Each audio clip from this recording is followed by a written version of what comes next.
안녕하세요. 주말농부TV입니다. 포도나무 앞에 또 왔습니다. 캠벨 포도나무 이렇게 계속 잘 키우고 있는데요. 순치기 다들 잘 하셨죠?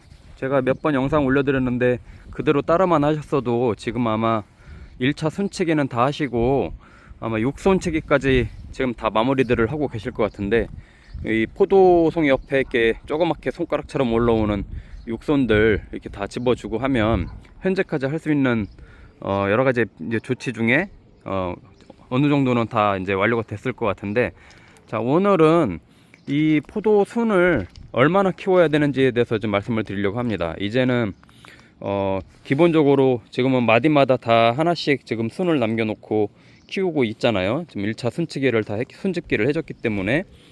그리고 나서 이제 육손치기도 해줬고, 여기서 이제 조그맣게 달려 나오는 어깨송이라고도 하죠.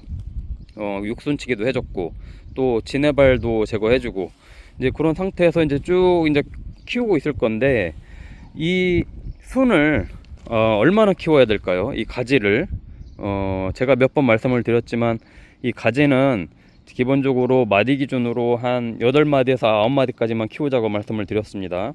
이 조그만 거 빼고 1마디, 2마디, 3마디, 4마디, 5마디, 현재 한 5마디 정도 크고 있네요. 이것도 한번 볼까요? 얘도 1마디, 2마디, 3마디, 4마디, 5마디, 얘는 6마디 정도 크고 있어요. 조금만 더 크면 이제 순을 이제 집어줄 수 있는 시기가 올 겁니다. 이제 마지막 끝순을, 생장점을 잘라버리는 걸 이제 마지막으로 이제 하는 건데, 그거를 8마디에서 한 9마디 정도까지 이 가지를 키우고 나서 마지막에 순을 집어주자, 이제 그 말씀을 드린 거고요. 자, 그러면 어떤 현상이 벌어지냐? 자, 가지를 한없이 키우는 게 아니죠. 이거 그냥 방치하면은 엄청나게 크는 거 아시죠? 자, 방치하면 그냥 이렇게 되는 거예요. 요 가지가, 자, 여기서부터 제가 이제 강정정을 해서 이제 새 손을 받아서 키우려고 얘를 이제 마지막에 순집기를 안 해주고 계속 키운 건데, 이렇게 계속 큽니다. 심지어 뭐 한 10m까지도 커요. 이거 안 자르면. 그러니까 그 정도까지 크는데, 그렇게 되면 영양분들이 이제 흩어지겠죠. 영양분들이 흩어지기 때문에 그만큼 포도 알도 이제 작아지고, 예, 또 잘 익지도 않고, 그런 현상이 벌어지기 때문에 한 8마디에서 9마디까지만 딱 키우고 마지막에 생장점을 잘라주면 잎도 이제 얘네가 커지고, 예, 그리고 또 광합성도 잘 되기 때문에 그만큼 포도도 커지고 통풍도 잘 될 수 있는 거죠. 지금 아직 이 마지막 생장점을 잘라주지 않았는데도 벌써 이렇게 곁순들이 나오기 시작합니다. 이 곁순이라고 하는 거는 이 포도 이 잎 사이사이 가지마다 이 마디마디마다 이 사이에서 이렇게 나오는 이 순을 이제 곁순이라고 하는데, 얘네가 이 생장점을 마지막에 나중에 잘라주고 나면 이 곁순에서도 엄청나게 이제 이 곁가지들이 나오기 시작할 거예요. 이 곁순들도 나중에 다 이렇게 집어줘야 돼요. 그래야 이 온전하게 영양분들이 포도로 갑니다. 예, 포도와 잎으로 갑니다. 잎이 나중에 아마 이제 마지막 끝순치기 하시고 나면 잎이 거의 사람 얼굴보다 한 2배 이상 크게 굉장히 이제 커지는데, 그러면 광합성이 잘 되기 때문에 확실히 포도 알이 굉장히 굵어지고 당도도 높아져요. 그리고 곁순은 나오는 대로 이제 계속 집어줘야 되는 거죠. 그렇게 해서 신경을 써줘도 키워보신 분들은 알겠지만, 한여름에 굉장히 덥고 장마철이 되면 곁가지들이 계속해서 나와서 끝도 없이 굉장히 이 가지가 뻗어갑니다. 특히 저처럼 이렇게 위로 이렇게 철제를 위에 이렇게 해서 넝쿨을 위쪽으로 키우는 경우에는 나중에 손이 닿지 않아서 아마 장마철 좀 지나고 나서부터는 방치하게 될 수밖에 없는 상황까지 와요. 왜? 위에 손이 다 안다니까요. 그러니까 이 지금이라도 계속해서 이제 그런 관리를 해줘야 어느 정도 얘네가 이제 걷잡을 수 없이 커지는 순간에도 이 조금 어느 정도 방치를 해도 포도 송이가 이제 커질 수 있다. 그렇기 때문에 초반에 이제 굉장히 관리를 잘 해줘야 되는 거고요. 그 다음에 이렇게 이제 얘네가 이제 이렇게 이 넝쿨을 잡을 수 있는 손들이 이렇게 나오는데, 저는 이런 애들은 그냥 놔둡니다.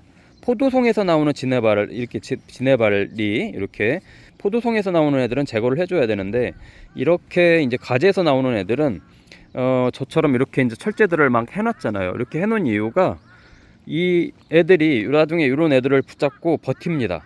굉장히 즐겨요. 얘네가 굉장히 웬만한 이런 애들 철보다도 더 탄탄할 정도로 굉장히 이제 질기게 여기를 잡고 있는데, 그러면 태풍이 불고 이제 비바람이 치고 막 그래도 절대 이 가지가 부러지지가 않습니다. 그래서 저는 요 애들을 키워가지고 그냥 놔두고 서로 가지끼리 붙잡고 크는 경우도 있고요. 이런 또 철제나 망 같은 거를 붙잡고 크는 경우도 있는데, 그러면 절대 태풍이 불어도 나무가 꺾이지가 않아요. 그래서 이제 그런 것들이 이제는 좀 참조하시면 좋을 것 같고요. 굳이 제거를 안 해도 된다라고 하는 말씀을 드린 거고, 이제 가지가 이제 지금 저 같은 경우 잘 크는 애들은 벌써 5마디, 6마디 정도 크고 있기 때문에 아마 한 다음 주, 빠르면 다음 주, 이런 애들은 늦으면 다다음 주 정도 되면 이제 끝순집기를 해주기 시작할 거예요.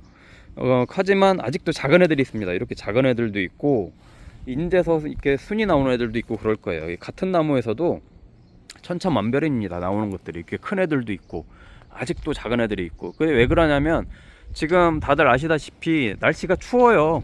지금 오늘 여기 충남 예산 온도가 지금 10도인데 낮 최고 기온이 16도까지 밖에 안 올라갔거든요. 굉장히 쌀쌀합니다. 5월달인데도. 그래서 이 순들이 예년보다는 조금 계속 성장 속도가 좀 느려요. 예, 전반적으로 느립니다. 이 뭐 포도나무도 그렇고 뭐 사과나무도 그렇고, 사과대추나무는 아직도 싹이 인제서 막 나오기 시작하고 있고, 옛날 같으면 벌써 순집기를 해줬을 시기인데 아직도 이렇게 순이 작게 나오는 애들이 있어요. 그래서 이게 나만 그런가 라고 생각하지 마시고요. 지금 기온이 낮기 때문에 어쩔 수 없다. 예, 이런 거 애들 봐요. 아직도 작잖아요. 지금 뿌리가, 기온이 올라가야 뿌리가 좀 더 활동을 하고 영양분들을 흡수해서 이렇게 좀 더 식물 이 잎들과 줄기를 키울 텐데 그러질 못해서 상당히 좀 느립니다 지금. 그렇기 때문에 조금은 오히려 장점은 지금 순집기, 순집기 뭐 이런 거 할 여유적인 시간을 좀 주고 있기 때문에 이렇게 천천히 이렇게 돌아다니면서 육순치기도 하시고, 또 가지 사이에 아직도 그렇게 또 순을 하나만 남겨야 되는데 2개 이상 남은 것들, 이런 것들 있으면 잘 보시고 관리를 해주시고, 이런 것도 저도 이제 이 아마 여러 순들 중에서도 아직 판단하기가 어려워서 이렇게 놔뒀던 건데, 이런 경우에는 이제 얘를 키워야 되겠죠. 그러면 이제 지금 이런 애들은 이제 집어주면 됩니다. 이렇게 더 이상 한 마디에서 더 크지 않게 딱 이렇게 해주시면 돼요. 그러니까 늦게 나오는 애들은 지금이라도 그렇게 해주시면 되고, 다른 것들은 이렇게 이제 육손치기, 저도 지난주에 했지만 포도송이가 작아가지고 못하는 애들은 아직도 이렇게 이제 지금 조금씩 해주고 있거든요. 이런 애들 다니면서 이렇게 살펴보고 해주시면 좋고, 예, 포도 알도 이렇게 그렇게 미리 육손치기를 해주면 포도송이가 굉장히 굵어지니까 미리 해주시면 좋습니다. 자, 옆에 이제 샤인머스켓도 한번 가볼게요. 샤인머스켓은 제가 오늘 조금 이 순치기를 해줬는데, 샤인머스켓 같은 경우는 똑같습니다. 캠벨포드하고 이 순치기 방법은 똑같은데, 다만 뭐 다른 영상에서도 제가 보여드린 것처럼 캠벨포드는 포도 송이를 달고 나오는 애들이 보이는 애가 있고 안 보이는 애들이 있어요. 이런 애들은 안 보이죠. 그러니까 조금 더 기다려 보는 겁니다. 근데 포도 송이를 이제 달고 나오는 애들은 확실하게 눈에 보이기 때문에 이렇게 포도 송이를 달고 나오잖아요. 이런 애들은 딱 눈에 보이기 때문에 이런 경우에는 순치기를 하기가 편한데, 그렇지 않은 애들은 좀 더 지켜보고 해줘야 되는 어떤 그런 좀 차이점이 있습니다. 그래서 이 캠벨포도도 저 같은 경우 보세요. 이렇게 오늘 순치기를 많이 해줬죠. 많이 해줬는데 그래도 아직도 좀 더 지켜봐야 되는 가지들이 많이 있습니다. 이렇게 포도송이가 보여야 되는데 이 캠벨포도하고 달리 조금 늦게 나오는 애들이 있고, 이렇게 아예 순이 안 나오는 애들도 있고 그래요. 근데 이제 이런 애들은 제가 순집기를 아예 꺾어버리진 않습니다. 이 샤인머스켓 같은 경우는 그래도 조금 키운 다음에 나중에 겨울에 여기서 가지치기를 해줘야 여기서 또 새로운 순들이 많이 나오기 때문에 아주 그냥 순치기를 해버리진 않고 나중에 겨울에 가지치기 하는 정도로 이렇게 해서 다만 끝순만 집어줘서 키우고 그러는데, 샤인머스켓은 그런 좀 차이점이 있고, 캠벨포도는 아마 제일 많이 이제 심으시기 때문에 이제 캠벨포도 위주로 이제 많이 제가 보여드리고 있는데, 지금쯤 이제 아마 좀씩 이제 진딧물들이 생기기 시작할 겁니다. 그래서 저도 이 일주일에 한 번씩은 친환경제로 이렇게 진딧물 예방약을 뿌려주고 하는데, 진딧물 예방약 같은 경우는 지금 미리 해주면 좋거든요. 뭐 다른 병충해들은 아직은 날이 추워서 그렇게 많지 않지만 진딧물약이나 이런 것들은 조금씩 뿌려줘도 약하게 해서 뿌려주면 좋을 것 같아요. 자, 오늘 또 이 포도나무 순치기 중에서 또 중요한 이 포도 새순가지를 얼마나 키워야 하는가에 대해서 이제 말씀을 드렸는데, 왜 그렇게 해야 되는지, 언제 정도까지 이렇게 해야 되는지 요걸 말씀을 드렸고요. 또 제가 이렇게 순차적으로 이렇게 계속해서 이렇게 키울 때마다 영상 찍어서 올려드리고 하니까 주말농부TV 구독과 좋아요, 알림 설정하시고 같이 따라 해보시면 아마 틀림없이 100% 성공하시고 올 여름에 굉장히 당도 높은 이 캐멜포도를 쏘아가실 수 있을 겁니다. 네, 또 다음에 영상 올려드리겠습니다. 감사합니다.